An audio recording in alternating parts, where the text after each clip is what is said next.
السلام. طيب، بسم الله والحمد لله Iya. والصلاة والسلام على رسول الله وعلى آله وصحبه ومن والاه. أستاذ رحمة ماتي مايك أستاذ.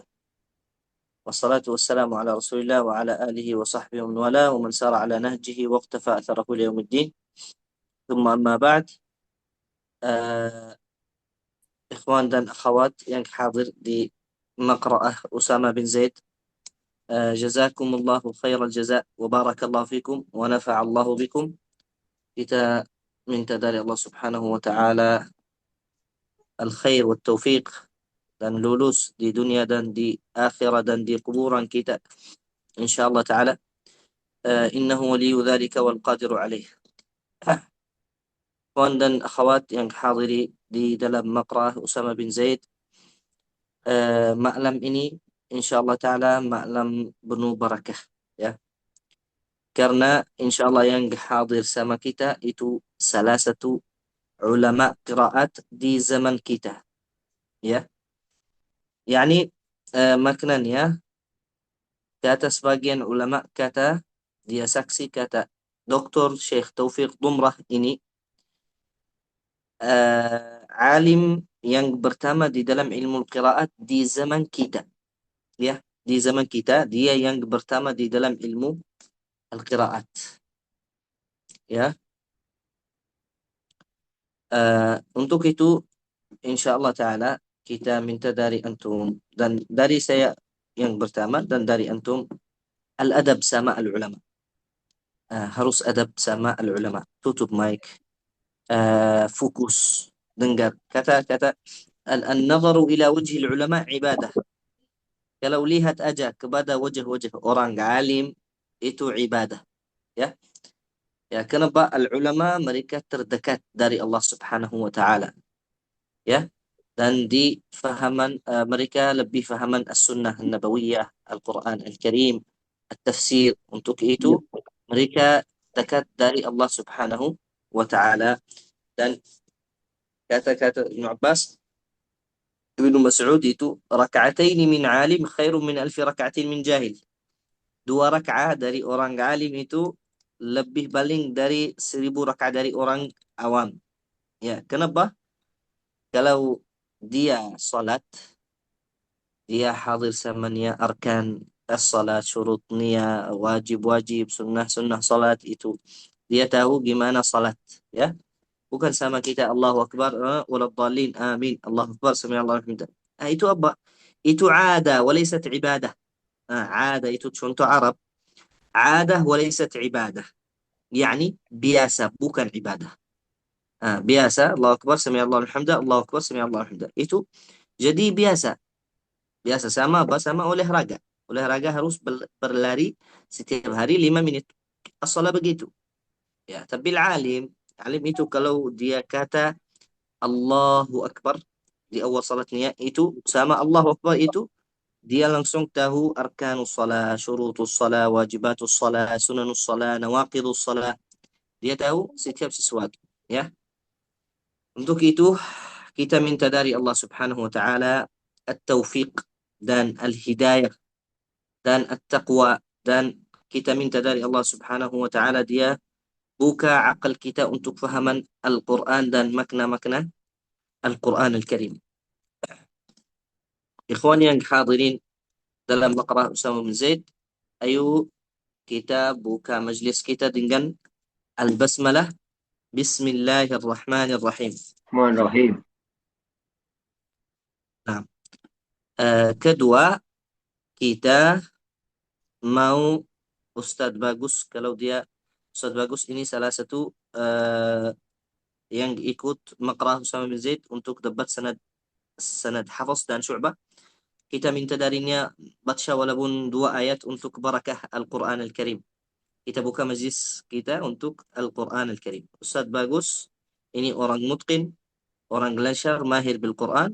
Mungkin dia baca 2 ayat, 3 ayat, terserah, ya. Dia Masya Allah ikut Maqra Usama bin Zaid, tahsinnya dan ijazah sanadnya ada, Alhamdulillah, ada halaqah-halaqah Mulai. di dalam Maqra'ah kita. Maqra Usama bin Zaid, ada tahsin anak-anak kecil Bismillahirrahmanirrahim. laki-laki, anak-anak kecil perempuan, ada tahsin untuk wanita dan sanad untuk wanita dan tahsin untuk semuanya apapun umur, ada tahsin, ada sanad, ijazah. Ya, dan ada acara lain sama mutu-mutu sama daurah kita yang di sini gitu. Yang dia mau ikut nanti silahkan sama Ustazah Rahma, kepala eh, Maqra'ah kita, dan insyaallah taala Ustazah Dede hafizahullah, Ustaz Tirmizi, Ustazah Nur, tim Maqra' Usama bin Zaid. Jazakumullah khair, barakallah fikum. Dan kita tunggu yang tersisa di mana? Yang dia tidak hadir, dia tidak dapat ijazah, itu syarat ya. Syarat majlis sama' al al majlis sama' al-mutun. Silahkan Ustaz Bagus.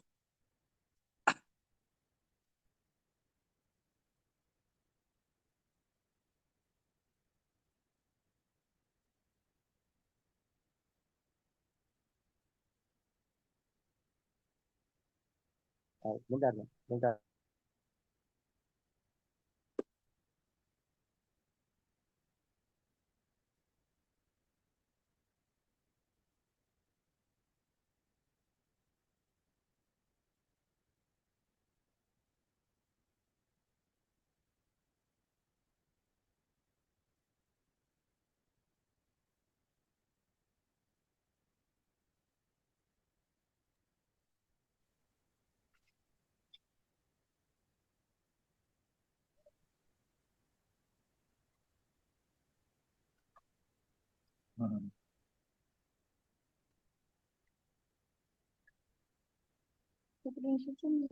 أعوذ بالله من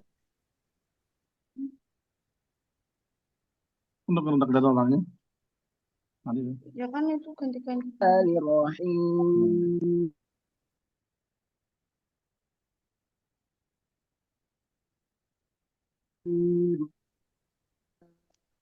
Afwan Ustaz, suaranya putus-putus. Apa Ustaz?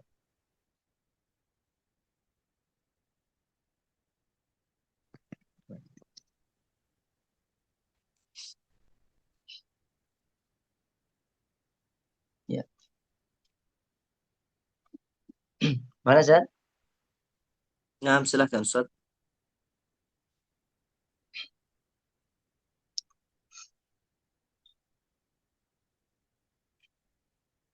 Alif Lam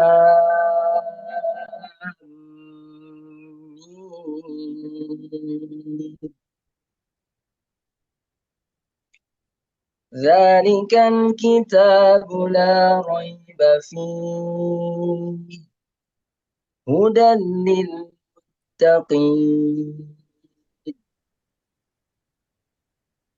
الذين يؤمنون بالغيب ويقيمون الصلاة ومما رزقناهم ينفقون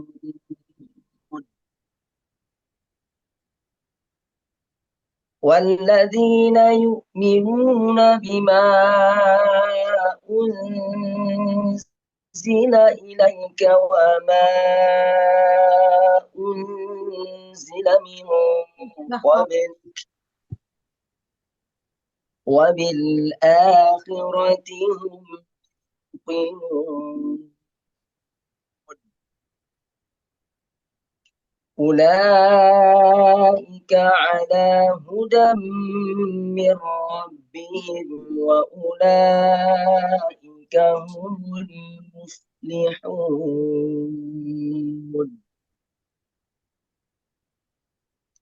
صدق الله العظيم. طيب، صدق الله العظيم وصدق النبي الكريم وعلى آله وصحبه والتابعين. Barakallah fiik Ustaz Bagus. Alhamdulillah majelis kita terbuka dengan Al-Quran Al-Karim. Al-Quran Al-Karim sekarang semua orang di sini dengarnya, dia dapat dari setiap salah satu huruf dia dengarnya 10 pahala dari Allah Subhanahu wa taala. Alhamdulillah rabbil alamin. Juga ikhwan, insyaallah di dalam maqra Usama bin Zaid ada beberapa acara dari guru-guru Arab, ya, masyayikh yang dari Al-Azhar, dari Al-Madinah Al-Munawwarah, dari Makkah, dari Al-Yaman, dari Yorduni, dari Al-Iraq, dari Suria, insyaallah. Biiznillah sama tim Maqra Usama bin Zaid, ikhwan dan akhwat keluarga kita, ya. Insyaallah kita tertib acara-acara lain. Tapi yang penting kita minta dari Allah Subhanahu wa taala ikhlas. Ya, kenapa kita duduk di sini? Untuk apa? Untuk mau sertifikat? Silahkan ambil gratis sertifikat. Ya, tapi untuk barakah bertemu sama ulama. Ya, untuk beberapa niat harus jadi beberapa niat, ya. Bukan satu niat. Ada di dalam buku Ibnul Hajj, namanya Ibnu Al-Hajj. Santrinya dia ada orang dia menggetuk pintunya. Dia mau santri itu dia mau naik berdiri untuk buka pintunya. Kata gurunya, mau apa? Dia berkata, saya mau buka pintu. Katanya, niat kamu itu aja, satu niat, mau berdiri dari sini untuk buka pintu aja. Katanya, gimana Ustaz? Gurunya berkata, minimal niat 30 niat untuk berdiri dari sini dan dari pintu. Allah tulis, Allah mulia, dia kasih kita, ya. Allah bukan belit, ya. Dari asma'ullahi wa sifatuhu al-ghani. Sifat-sifat Allah Subhanahu wa taala kaya, ya. Dia tidak takut dari kurangan uh, duitnya atau gitu-gitu, ya. Dia kata harus 30 niat, minimal niat, ya. Mau berdiri untuk bertemu sama tamu-tamu, mau berdiri untuk silaturahim, mau berdiri itu wajib saya mau, ya. Di sini kita harus apa? Harus ada beberapa niat. Yang pertama, kita mau minta ilim untuk kita bisa ibadah Allah Subhanahu wa taala. Kita mau bertemu sama ulama. Kita mau mengambil sanad untuk apa? Kita sambung sama al-ulama as-salihin, awliyaullah. Nama mereka awliyaullah di dalam Al-Quran Al-Karim. Kata Allah Subhanahu wa taala berfirman, "Ala inna awliya Allahi la khaufun alaihim wa lahum yahzanun." Wali-waliullah itu uh, tidak takut. Kita yani mereka tidak takut. Sekarang Dr. Taufik Dumra dia tulis, kita tunggu katanya apa? Bismillah. Tunggu, ya.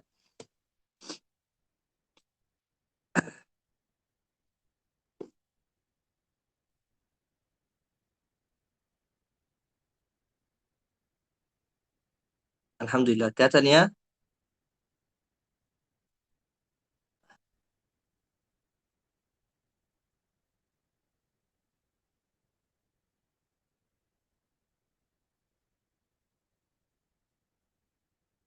dia sekarang di dalam negara Urduni habis dari salatul asar. Habis dari salatul asar, sore, ya. Dr. Taufik Dumrah ini selalu sibuk. Dia punya 100 lebih buku di dalam ilmu qiraat. Di dalam ilmu qiraat 100 lebih. Gak ada orang dia baca Al-Quran atau baca mutun-mutun Quran selain ada nama Dr. Taufik Dumrah, harus.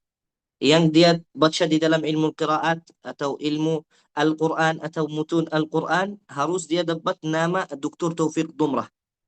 Di zaman kita, Dr. Taufik Dumrah ini yang pertama di dalam alim yang pertama di dalam ilmu Al-Qiraat, ditulisnya, ya. Untuk itu harus kita punya adab waktu dengar untuknya, ya. Untuk dia suka. Ana minta doktor tolong, doktor itu. Karena syaratnya yang dia mau belajar sama Doktor Taufik Dumrah, yang dia mau belajar sama dia harus dia pergian ke Yorduni, ya. Gak ada di dalam Indonesia, Malaysia, Singapura, Thailand itu. Gak ada yayasan dia memanggil Doktor Taufik Dumrah untuk dia jadi tamu. Gak ada, ya. Selain Maqrah Usam bin Zaid, wahada bifadlillah. Ini bifadlillah subhanahu wa ta'ala. Ini taufiqun min Allah subhanahu wa ta'ala. Rahmah. Allah mau kalian apa? Mau kalian, dengan kalian al-barakah. Ini kesempatan yang bagus ini. Antum bertemu sama kita, bukan antum, saya yang pertama. Senang kita bertemu sama Dr. Taufik Dumra. Ana sudah belajar sama dia, sudah dapat ijazah 10 qiraat sama dia, setiap mutun, setiap bukunya. Saya sudah punya ijazah darinya. Jazakallahu khair Dr. Taufik Dumra. Dr. Taufik Dumra itu juga kemarin dia di dalam negara Mesir. Dari kepala negara Mesir dia ada beberapa syarah hadir negara Mesir namanya As-Sisi. Dia kasihnya hadiah karena dia apa? Karena dia alim yang pertama di dalam ilmu al-qiraat, Dr. Taufik Dumrah. Ya, karena dia yayasan kita itu Maqra'ah Usama bin Zaid, insya Allah jadi tamu-tamu kita yang mulia. Ada taufiqun min Allah. Nanti insya Allah ada beberapa acara. Kemarin jadi sama kita doktor dari Al-Azhar. Dia doktor besar di dalam ilmu hadis. Bunya sanad buku-buku hadis semuanya. Ya, insya Allah besok kita ada acara apa ramai-ramai ya. Maqamat Sautiyah Nagam. Nagam, daurah Nagam sama doktor besar. Dia imam besar di dalam negara Qatar. Aslinya dari Suria gitu. Ya. Untuk itu insyaallah taala Allah tulis untuk kita at-taufiq wal hidayah.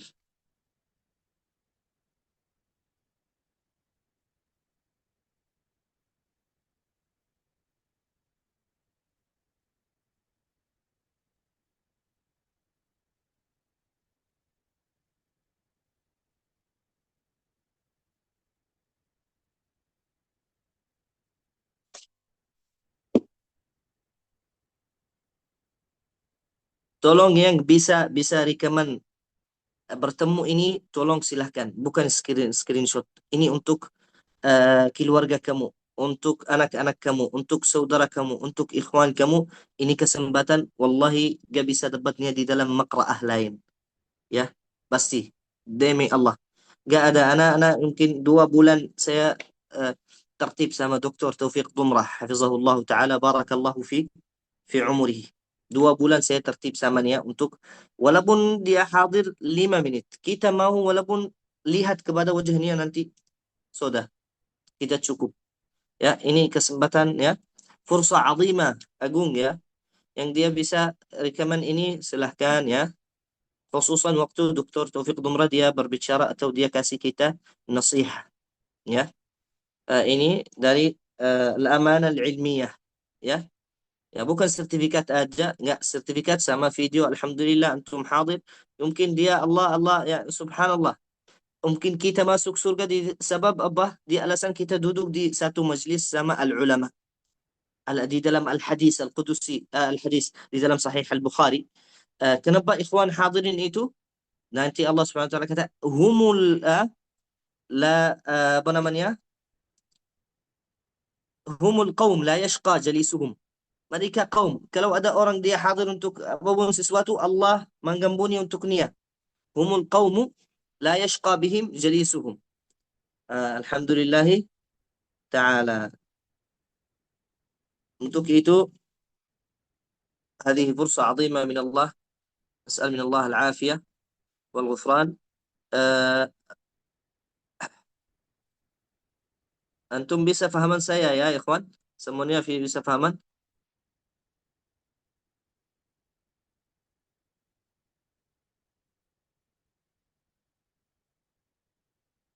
Ya Allah. Siap-siap ikhwan ya. Hamasa. Tunggu, gak apa-apa, tunggu. Tunggu, walaupun 2 jam, walaupun 3 jam. Gak apa-apa. Itu ada salah satu cerita sama Al-Imam Al-A'mash. Imam A'mash itu guru Al-Kisai. Al-Kisai itu salah satu Al-Qurra. Salah satu yang di dalam 10 qiraat. Dia jadi apa punya anjing. Punya anjing di samping rumahnya. Kalau ada orang aneh, dia mau masuk, dia baca samanya, anjing itu dia berlari di belakangnya. Ya, berlari di belakangnya. Kenapa? Itu ikhtibar, ujian dari Al-Imam Al-A'mash yang dia mau ikut, harus dia sabar. harus dia dekat dari anjing itu. Harus setiap hari datang pulang, pulang. Nanti anjingnya sudah apa? Sudah tahunnya. Dia tidak berlari, ya, di belakangnya. Nanti langsung masuk baca sama Al-Imam Al-A'mash, ya. Ada Imam Syafi'i, dia duduk di samping pintu Al-Imam Malik beberapa jam, ya. Dia kepada Al-Imam Harun Al-Rashid atau itu kepala negara waktu mereka, dan dia pulang waktu mereka. Untuk itu harus sabar. Akhi, Al-Imam Syafi'i berkata, akhi lan talana al-ilma illa bi sittatin sa'umbika an tafsiliha bibayani dhaka'un wa hirsun wa ijtihadun wa bulghatun wa suhbatu ustadin wa tulu zamani. Zamannya tinggi harus, ya. Harus zamannya tinggi untuk kita bertemu sama ulama. Ana alhamdulillah saya senang banget bifadlillah subhanahu wa ta'ala.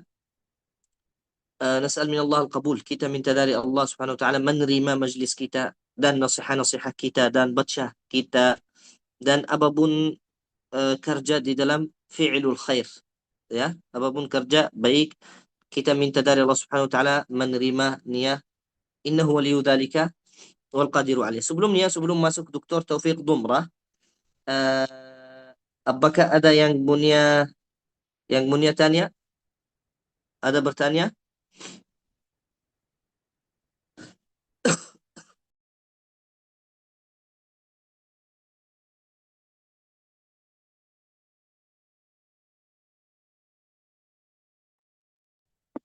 Izin bertanya, Syekh, apakah boleh? Naam, silakan. Afwan ya, Syekh. Kenapa setiap para ulama itu ketika dia menyampaikan satu ilmu, Allah pasti uji ulama itu dengan entah itu kemiskinan harta, entah itu beliau tidak mempunyai keturunan sama sekali. Sebagaimana Allah pernah berfirman di dalam Al-Qasas, wala tansa nasibaka minad dunya. Kenapa para ulama itu justru yang Allah miskinkan mereka, Allah nggak kasih apa-apa ke mereka, justru mereka yang Allah dahulukan gitu ketimbang yang lain gitu ya, Syekh. Ya. Siapa yang terjemah? Ustadz Livan. Ustadz Livan. Ustaz Irfan? Atau ada teman saya, Ustaz Abdul Razak, di mana? Ustaz Abdul Razak?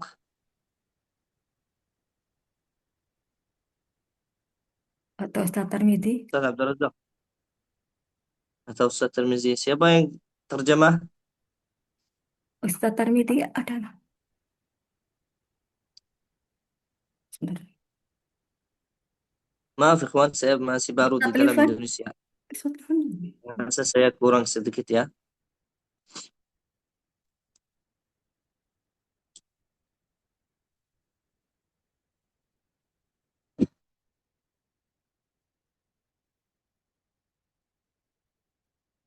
Dr. Taufik.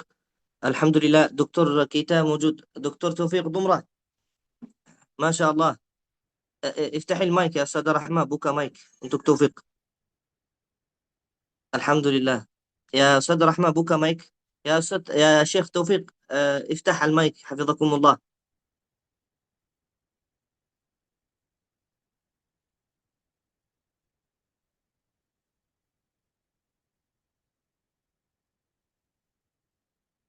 أين لا، استغفر الله. يا دكتور، يا رحمة، أستاذ رحمة بوكا مايك.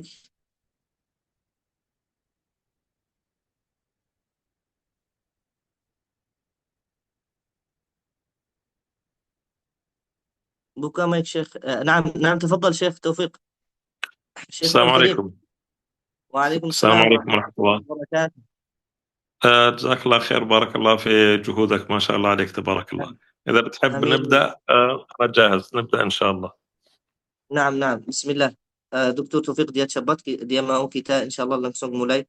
Ini barakah, ya. Semuanya lihat kepada Syekh. انظروا جميعا إلى وجه الشيخ لأنه من العلماء الكبار إن شاء الله تعالى. نعم توفيق. دكتور، نبدأ إن شاء الله. نبدأ إن شاء الله على بركة نعم. الله. طيب، بسم الله الرحمن الرحيم. يقول الناظم رحمه الله ونفع الله بعلومكم يا دكتور. يقول راجي رحمة الغفور دوما سليمان هو الجمزوري: الحمد لله مصليا على محمد وآله ومن تلا. وبعد هذا النظم للمريد في النون والتنوين والمدود. سميته بتحفة الأطفال عن شيخنا المهي للكمال. أرجو به أن ينفع الطلاب والأجر والقبول والثواب. باب أحكام النون الساكنة. للنون إن تسكن وللتنوين 4 أحكام فخذ تبييني. فالأول الإظهار قبل أحرف للحلق 6 رتبت فلتعرفي. همز فهاء ثم عين حاء مهملتان ثم غين خاء. والثاني إدغام ب6 أتت في يرملون عندهم قد ثبتت. لكنها قسمان: قسم يدغما فيه بغنة بينمو علما إلا إذا كان بكلمة فلا تدغم كدنيا ثم صنوان تلا. والثاني إدغام بغير غنة في اللام والراء ثم كدرنه. والثالث الإقلاب عند الباء ميما بغنة مع الإخفاء. والرابع الإخفاء عند الفاضل من الحروف واجب للفاضل. في 5 من بعد 10 رمزها في كلم هذا البيت قد ضمنتها. صف ذا ثنا كم جاد شخص قد سماد طيبا زد في تقى ضع ظالما. أحكام الميم والنون المشددتين. وغن ميما ثم نونا شددا وسم كلا حرف غنة بدا. أحكام الميم الساكنة.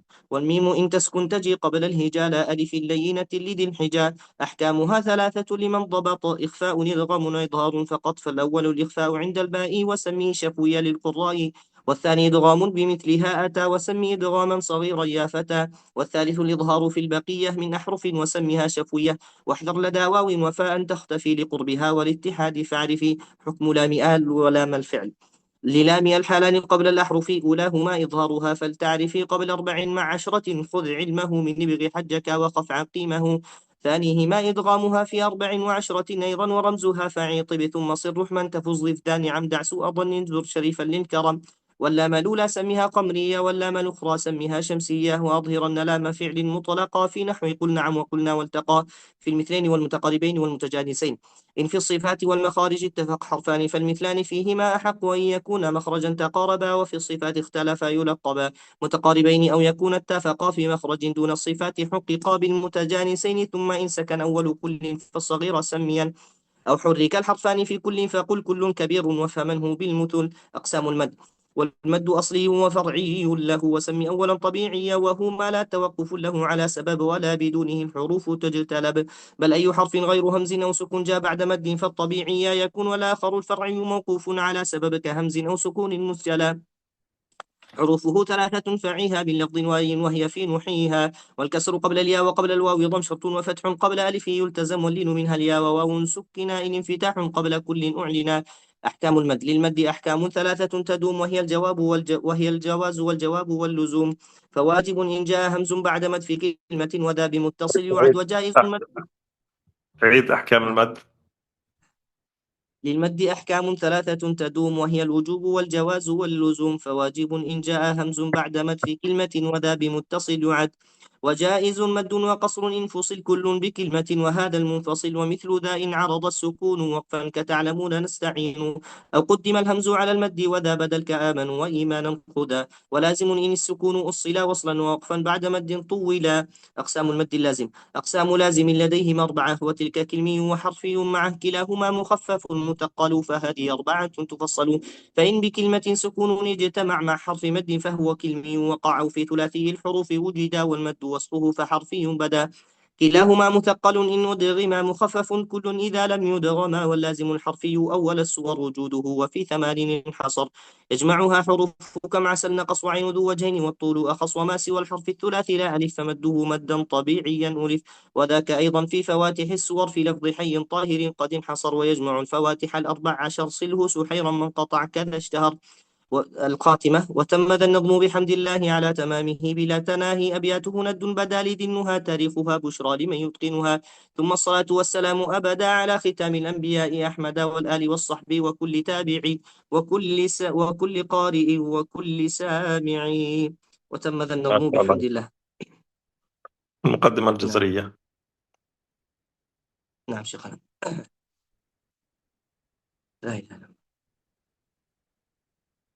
يقول الناظم رحمه الله ونفع الله بعلومكم يا دكتور توفيق ورضي الله عنكم وأمد في عمركم. يقول راجع في رب سامعي محمد بن الجزري الشافعي: الحمد لله وصلى الله على نبيه ومصطفاه محمد وآله وصحبه ومقرئ القرآن مع محبه، وبعد إن هذه مقدمة فيما على قارئه أن يعلم، إذ واجب عليهم محتم قبل الشروع أولا أن يعلموا مخارج الحروف والصفات، ليلفظ بأفصح اللغات محرر التجويد والمواقف، وما الذي رسم في المصاحف من كل مقطوع وموصول بها وتاء أنثى لم تكن تكتب بها. باب مخارج الحروف.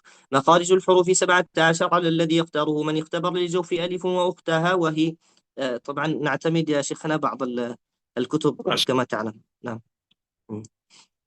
حروف مد للهواء تنتهي، ثم لقص الحلق همز هاء، ومن وسطه فعل حاء، أدناه غين خاؤها والقاف، وقص اللسان فوق، ثم الكاف أسفل، والوسط فجيم الشين يا، والضاد من حافته إذ والياء، يضرس من أيسر أو يمناها، واللام أدناها لمنتهاها، والنون من طرفه تحت جعل، والراء يدانه لظهر أدخل، والطاء والدال والتاء منه، ومن عليا الثنايا، والصفير مستكن منه، ومن فوق الثنايا السفلى، والضاء والدال والثاء العليا من طرفيهما، ومن بطن الشفة فالفاء مع أطراف الثنايا المشرفة. للشفتين الواء باء ميم وغنة مخرجها الخيشوم. باب صفات الحروف. صفاتها جهر ورخ مستفل منفتح مصمتة، والضد قل مهموسها فحته شخص سكت، شديدها لفظ أجد قط بكت، وبين رخو والشديد للعمر، وسبع علو خص ضغط قد حصر، وصاد ضاد طاء ضاء مطبقة، وفر من لب الحروف المدلقة، صفيرها صاد وزاي سين قلقالة، قطب جد واللين واو وياء سكنا وانفتحا قبلهما، والانحراف صححا في اللام والراء، وبتكرير جعل، ولتفشي الشين ضادا استطل. باب التجويد. والأخذ بالتجويد حتم لازم، من لم يصحح القرآن آثم، لأنه به الإله أنزل، وهكذا منه إلينا وصلا، وهو أيضا حلة التلاوة وزينة الأداء والقراءة، وهو إعطاء الحروف حقها من كل صفة ومستحقها، ورد كل واحد لأصله، واللفظ في نظيره كمثله، مكملا من غير ما تكلف باللطف في النطق بلا تعسف، وليس بينه وبين تركه إلا رياضة امرئ بفكه. باب في ذكر بعض التنبيهات. فرقيقا مستفلا من أحرف، وحاذرا تفخيم لفظ الألف وهمزة، الحمد أعوذ اهدنا، الله ثم لا ما لله لنا، وليتلطف على الله ولظ الميم من مخمصة ومن مرض، وباء برق باطل بهم بذي، واحرص على الشدة والجهر الذي فيها، وفي الجيم كحب الصبر ربوة نجي تثبت وحج الفجر، وبينا مقلقلا إن سكنا، وإن يكن في الوقف كان أبينا، وحاء حصاء حط الحق، وسين مستقيما يسقو.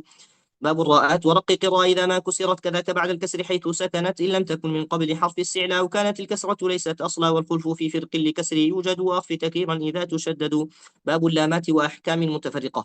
وفخم اللام من اسم الله عن فتح أو ضم كعبد الله، وحرف الاستعلاء فخم وخصوصا الإطباق أقوى نحو قال والعصا، وبين الإطباق من أحط مع بسط، والخلف بنخلقكم وقع، واحرص على السكون في جعلنا نعمت، والمغضوب مع ضللنا، وخلص انفتاح محذورا عسى، خوف الشباه بمحظورا عصى، وراعي شدة بكاف وبتاء كشرككم، وتتوفى فتنة، وأول مثل وجنس إن سكن أدغم كقل ربي، وبلى واب في يوم مع قالوا وهم، وقل نعم سبحوا لا تزغ قلوب فالتقم.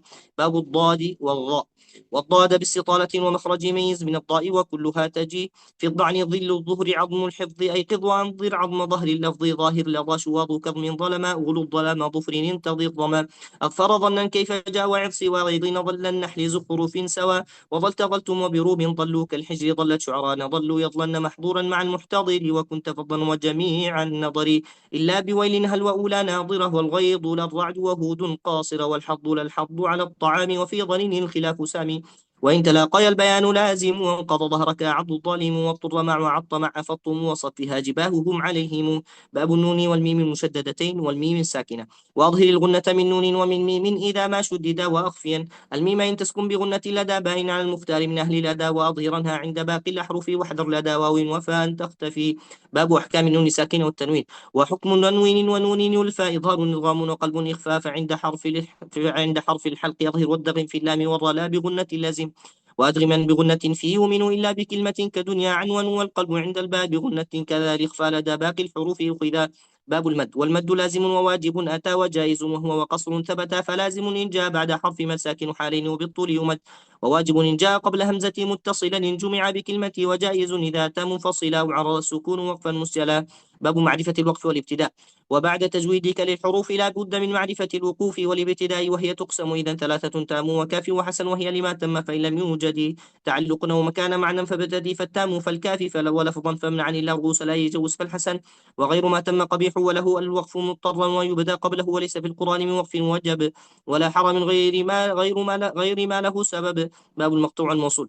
وأعرف المقطوع وموصول وتا في مصحف الإمام فيما قد أتى فقطع ب10 كلمات لا مع ملجأ ولا إله إلا، وتعبد ياسين ثاني هود لا يشركن تشرك دخولا تعلو على أن لا يقول لا أقول إنما بالرعد والمفتوح صل وعما نهنه قطع عما بروم والنساء خلف المنافقين أمن أسسا فصلت النساء وذبح حيثما وألم المفتوح كسر إنما لنعام والمفتوح يدعون معا وخلف الأنفال ونحن وقعا وكل ما سألتموه واختلف ردوا كذا قل بسما والوصل صف خلفتموني واشتروا في مقطع أوحي أفضتم اشتهت يبلو معا ثاني فعلنا وقعت روم كلا تنزيل شعراء وغيرها صلا فإنما كالنحل صل ومختلف في الشعراء الأحزاب والنساء وصف وصل فإن لم هدى ألا نجعل نجمعا كي لا تحزنوا تأسوا على حج عليك حرج وقطعهم عمن يشاء من تولى يومهم وما لهذا والذين هؤلاء نحين في الإمام صل ووهلا والزن. نعم.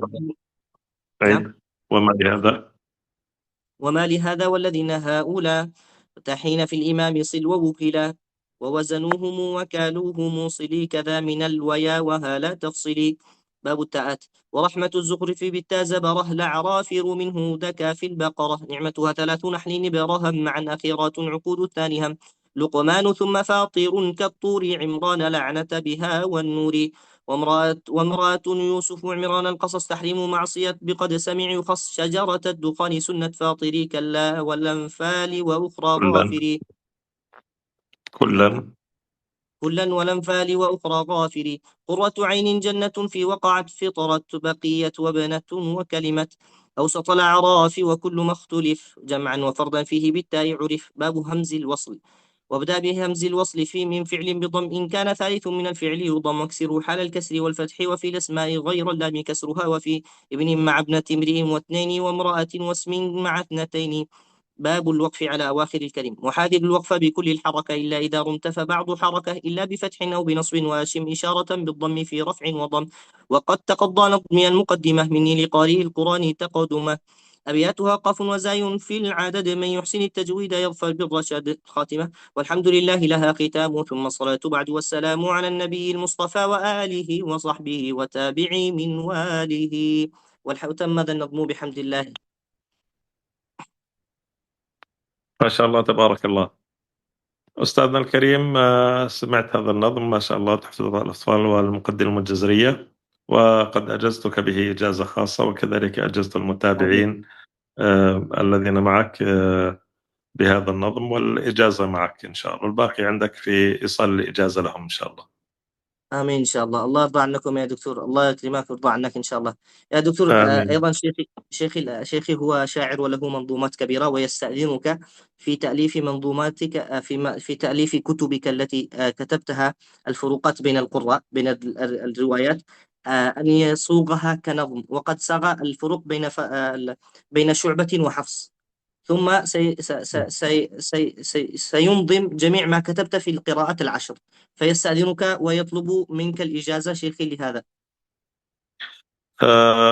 أنا أذنت له في هذا، في أن ينظم ما شاء من المؤلفات، وإذا نظم كذلك كتاب الإتقان في نطق بعض ألفاظ القرآن فبكون جيد، لأن هذا خاص برواية حفص عن عاصم من طريق الشاطبية، يعني هو بالتجويد، فيكون هذا ممتاز، وقد أذنت له وأجزته بمؤلفاته. نعم إن شاء الله. هو اسمه الشيخ عبد الله عبد مهيوب السروري، وله منظومة فيها 4,000 بيت في توجيه القراءات فوق 50 نظما وليس كلاما. ما شاء الله تبارك الله، ربنا يبارك فيه إن شاء الله ويتقبل عمله بإذن الله. آمين. الله يكرمك يا سيدنا. تعطيهم نصيحة أو كلمة للطلاب؟ يعني والله فرصة عظيمة يا دكتور، الله يرضى عنك. نحن سعيدون جدا. النصيحة فقط نصيحة واحدة هي للاستمرار معك. العلم يؤخذ خطوة خطوة ودرجة درجة، فإذا استمروا معك كما سمعتك تقول فهذا حسن، لأن الإمام شعبة كان يأخذ على عاصم 3 آيات 3 آيات، والإمام قالون معروف وهو ربيب نافع قرأ عليه كثيرا قبل الإجازة وبعد الإجازة، ولذلك الاستمرار مع الشيخ هو أساس النجاح. نسأل الله سبحانه وتعالى أن يبارك فيك وفي طلابك. آمين آمين. طبعا شيخي أنا عندي مقرأة سميتها مقرأة أسامة بن زيد تبركا باسم الصحابي، وأجيز وقد أخبرت الذي يمسك أعمالك أن هناك ألوف الطلاب في أندونيسيا أجيز عبر سندك في المتون ما شاء التي الله أخذتها منك، والآن في القراءات إن شاء الله سنفتح دورة في القراءات وفيها مئات الطلاب إن شاء الله. إن شاء الله مبارك، إن شاء الله ربنا يبارك فيك إن شاء الله آمين آمين إن شاء الله. الله يرضى عنك، أنا سعيد جدا يا شيخ. ادعوا لنا يا شيخ، دعوة فقط دعوة. ربنا يبارك فيك إن شاء الله في طلابك، وأن ينشر علم التجويد والقراءات في أندونيسيا على يديك بإذن الله سبحانه وتعالى. آمين آمين يا رب آمين. جزاك الله خير يا شيخ، أنا مستعجل. نعم كما أخبرتك عندي في ماشي. السلام عليكم. السلام عليكم. وعليكم السلام ورحمة الله وبركاته. الله وبركاته. Syukran jazakallah khair ya Syekh. Alhamdulillah. Dia kasih kalian doktor, dia sibuk banget. Dia katanya dia langsung pergi untuk tulis buku-buku lain. Doktor Taufik Dumra ini alhamdulillah kasih saya ijazah khusus dan kasih kalian ijazah umum semuanya. Katakanlah qabiltul ijazah. Ya, bukan syarat buka mic, bukan syarat buka mic ikhwan. Boleh qabiltul ijazah. قبلت الإجازة.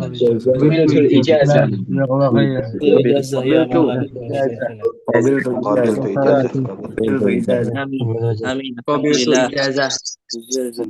الإجازة. الحمد لله. اللهم بارك لنا. والله يا إخوان tolong dengar. Saya wallahi lihat, أنا khawatiran sedikit, takut sedikit. Haibatul ulama itu haibat orang alim. Saya tidak jujur akal saya. Ana bertemu sama Dr. Taufik Dumrah di Arab. Kalau kamu tersebut Dr. Taufik Dumrah, semuanya di dalam Saudi, Mesir, Yaman, semuanya tahu Dr. Taufik Dumrah yang tadi. Gak ada orang, walaupun orang dari awam, dia harus dengar dengan doktor ini yang hadir sekarang sama kita, Dr. Taufik Dumrah. Ini alhamdulillah istimewa bagus. Fursa azimah agung dari Allah subhanahu wa ta'ala. Ini khusus untuk ikhwan yang hadir sama kita di Maqrah Usama bin Zaid. Dan ringkasan nasihahnya, ana minta nasihat dari dia untuk kita. Katanya harus antum belajar walaupun sedikit-sedikit 3 ayat setiap hari. Walaupun 3 ayat setiap hari, walaupun ya sedikit-sedikit sama kita insyaallah. Dan dia doa kita anak kasihnya untuk Maqra'ah Usama bin Zaid, dia doa, dia berkata insyaallah terkenal Maqra' Usama bin Zaid, dan insyaallah setiap orang di dalam Indonesia dia belajar Al-Quran dan qiraat dari Maqra'ah Usama bin Zaid. Dan doa ini barakah untuk tim Maqra' Usama bin Zaid yang selalu dia capai. Yang pertama Dr. Rahma, yang kedua Ustaz Dede, Ustaz Tirmizi, Ustaz Maisarah Nur. Ini ikhwan saya semuanya yang bantu saya. Wallahi orang Indonesia orang lembut, orang baik. Jazakumullah khair. Juga antum ikhwan, jazakumullah khair. Barakallah fikum. Nafa'allah bikum. Sudah antum rekaman ya? Sudah rekaman ya? Sudah saya. Tadi kan? Alhamdulillah. Bagus.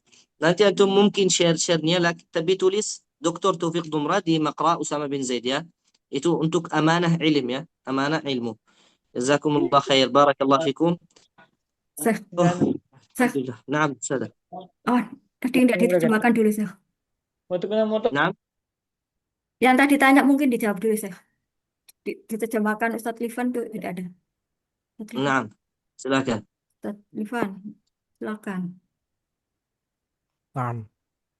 Jadi tadi Syekh hafizahullah taala, Syekh Dumrah ya, memberikan ijazah secara khusus kepada Syekh Usama dan juga kita secara umum ya, ijazah yang beliau berikan secara umum ya. Dan juga beliau tadi berwasiat tentang mengenai imam-imam ya, imam yang asyrah, imam qaulun dan yang lainnya, bahwasanya mereka terus mempelajari bacaan ini ya dan juga mengajarkannya dengan ikhlas. Nah, tadi tidak banyak nasihat yang beliau hafizahullah taala sampaikan kepada kita semua. Jadi semoga teman-teman sekalian ya bisa terus meningkatkan lagi keilmuannya, apalagi ini ijazah yang kita terima saat ini adalah ijazah yang Masya Allah kita terima dari Syekh yang memiliki sanad tertinggi dan dikenal di negeri Arab sana. Ya, tidak ada satupun orang di sana kecuali mengenal beliau, Hafizahullah Ta'ala. Jadi bersyukur sekali teman-teman ya kita memiliki kesempatan yang mulia ini bisa bertemu langsung dengan Syekh walaupun secara online, walaupun secara Zoom Meet ya. Ya, kita memohon ya kepada Allah untuk menjaga beliau dan juga semoga kita juga dijaga oleh Allah Subhanahu wa taala.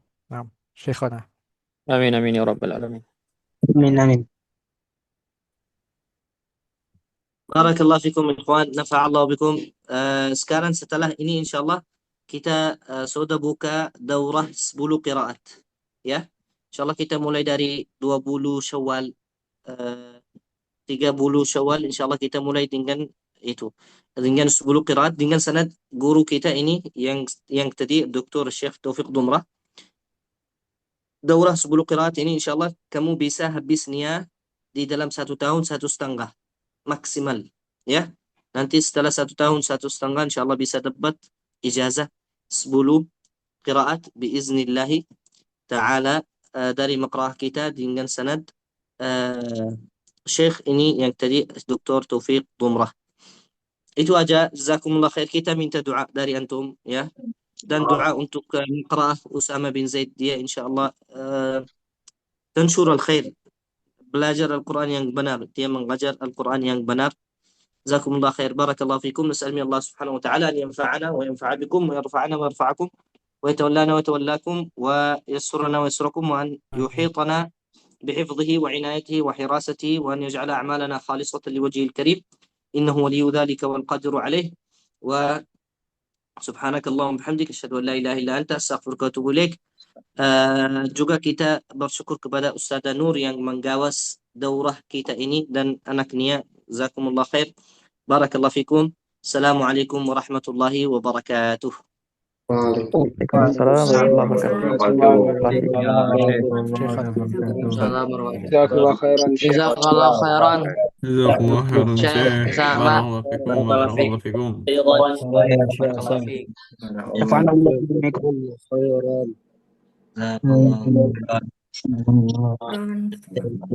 Baik, ya Ikhwan, mohon maaf tadi ada sedikit kendala ya. Kita tidak bisa unmute semuanya, jadi tidak ada yang bisa bertanya tadi. Tapi semoga apa yang kita hadiri pada malam ini bisa memberikan keberkahan untuk kita semua dan menjadikan kita lebih baik lagi, dan sanad yang kita miliki hendaklah kita jaga dengan ketakwaan yang benar kepada Allah Subhanahu wa taala. Nah, ya, Anda kembalikan ke Ustazah Rahma, tafadhali. Ya, sudah tutup ya. Mohon maaf kurang lebihnya. Kita mohon jazakumullah khair atas kehadirannya. Saya akhiri, wassalamualaikum warahmatullahi wabarakatuh. Izin tutup Zoom. Syukran, jazakumullah khair. Alhamdulillah.